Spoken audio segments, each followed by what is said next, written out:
We're in session. The jury is absent. The jurors have sent me a note through the bailiff which says, request the transcript of Shay Gadet's testimony. As I recall, Ms. Gadet was about the 10th witness called by the state in this case. Linda, you didn't take that, did you? Gina took that.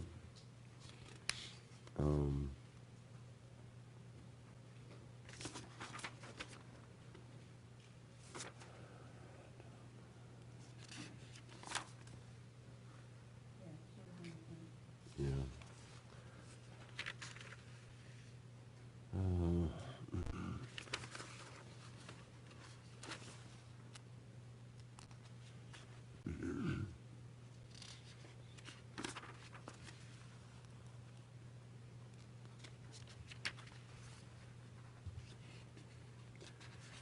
You don't keep notes on the length of, you don't keep notes on the length of your testimony, do you? Okay.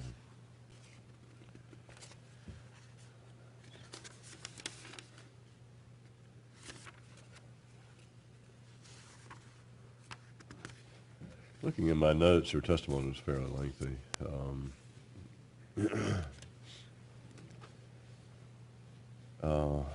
Let's see.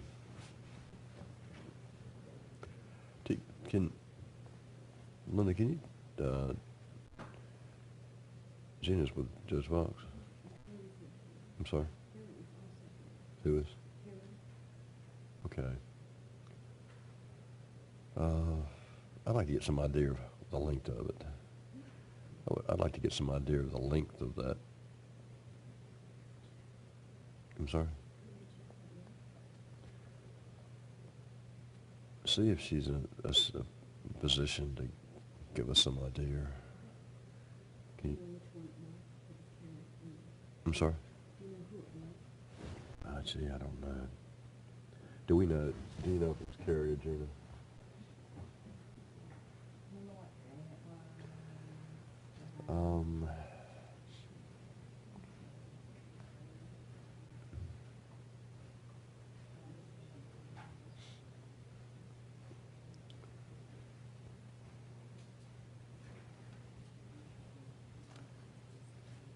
Sorry.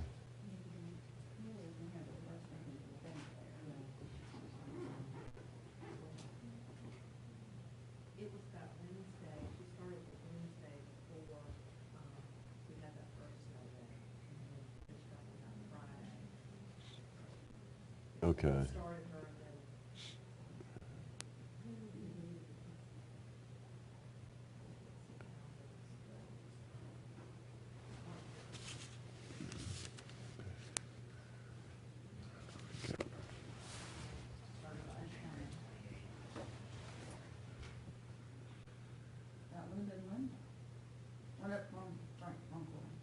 January Gina. the. It was Gina. January 28th.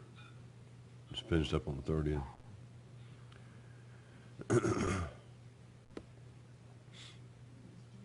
I'm sorry? Gina. Yeah. She's in here the 27th. Is this Fox in session? Is he trying something? Okay. Could you text Gina and see if she can tell us about how, we're looking at Shay's testimony, about how long it was, Shay Gadet.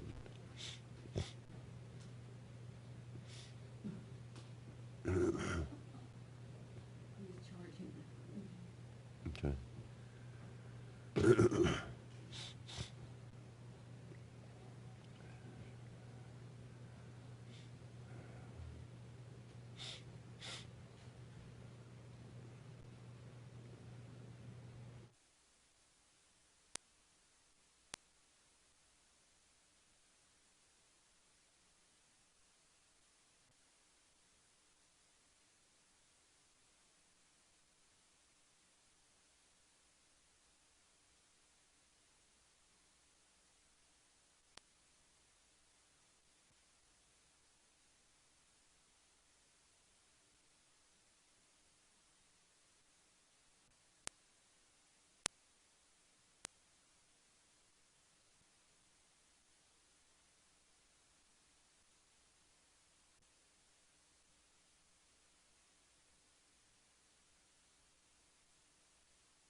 I'm going to bring the jury in and address the question. Obviously, you know that the court does have the discretion to allow prior testimony in a trial to be read back by the court reporter if the court in its discretion finds that that would be in the interest of justice. I don't normally do that unless the court reporter is has the opportunity to prepare a transcript and can be comfortable that she or he are reading back the questions and answers accurately.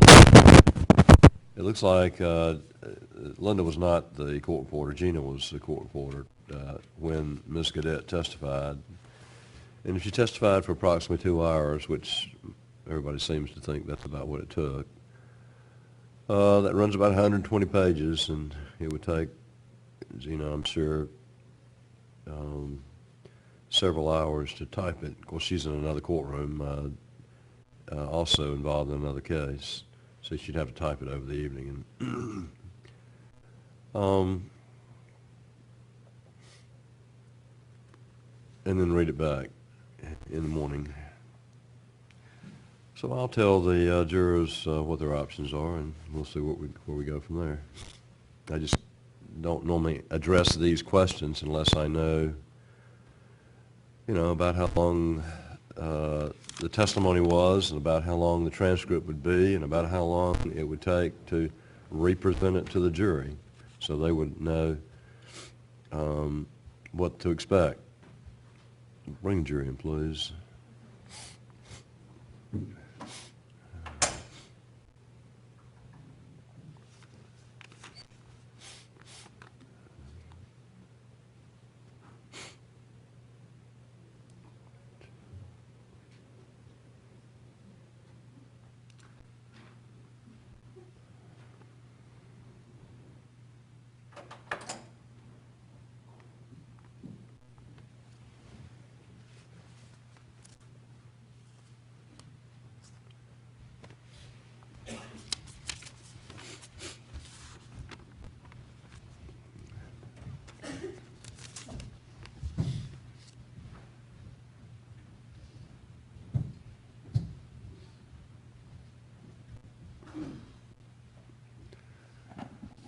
Okay, we're back in session. The jurors are again present. Ms. Mock, I have your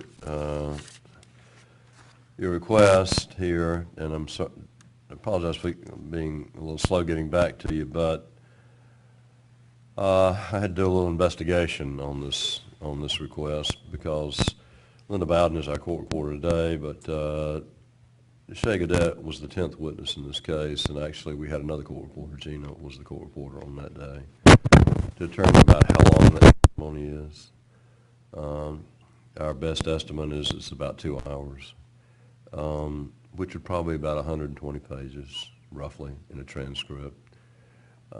Your request was request a transcript of Shay Gaudette's testimony. I'm probably going to have to educate you a little bit about our system here. It's not nearly as advanced as people probably think it is. When court reporters take down a verbatim transcript, they take it down in stenograph notes. They then thereafter, usually at night or on weekends, and sometime later, type the transcript. They have to translate and type in English from those notes. And so it's about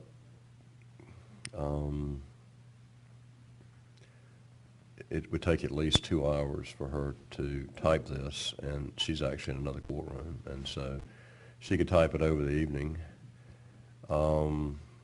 and present it to you in the morning. If you deemed it necessary and something that you simply felt like you needed to hear in order to reach a unanimous decision in the case, I have the authority to allow to grant your request. However, you can't just flip through it looking for something that you might be focused on. the protocol the court requires, and again, I remind you, I don't write the protocol, the Supreme Court does, that you have to hear the testimony in its entirety. And therefore, the court reporter would prepare the transcript, and then she would read it back to you. Question, answer, question, answer, question, answer, until completed.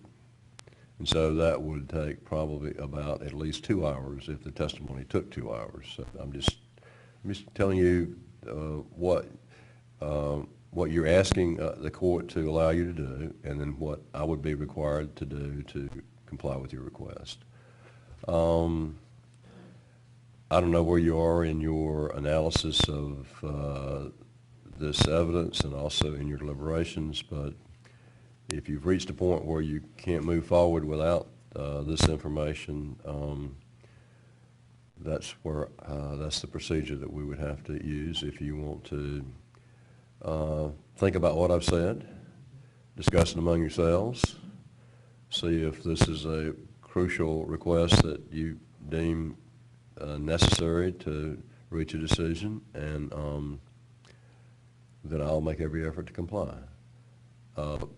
If after reflection you decide maybe you can move forward, then you can do that too. So I'm telling you now that I have your request before me. I'm going to let you retire and resume your deliberations, probably maybe at lunch, at the lunch break, if you will tell me whether or not you believe this is something that you're going to need to hear. If necessary, I will notify her. I'll ask her to prepare the transcript over the evening, and we'll be prepared to present it in the morning. And again, it will be presented by going through the entire testimony, question and answer. All right, I think that's about as much as I can tell you about your request, and I'll be glad to honor it if you deem it necessary. You know what time you want to stop for lunch, or y'all just let me know? We'll let you know. That's fine. That's fine. We'll be right here. Thank you very much. You can retire and resume your deliberations.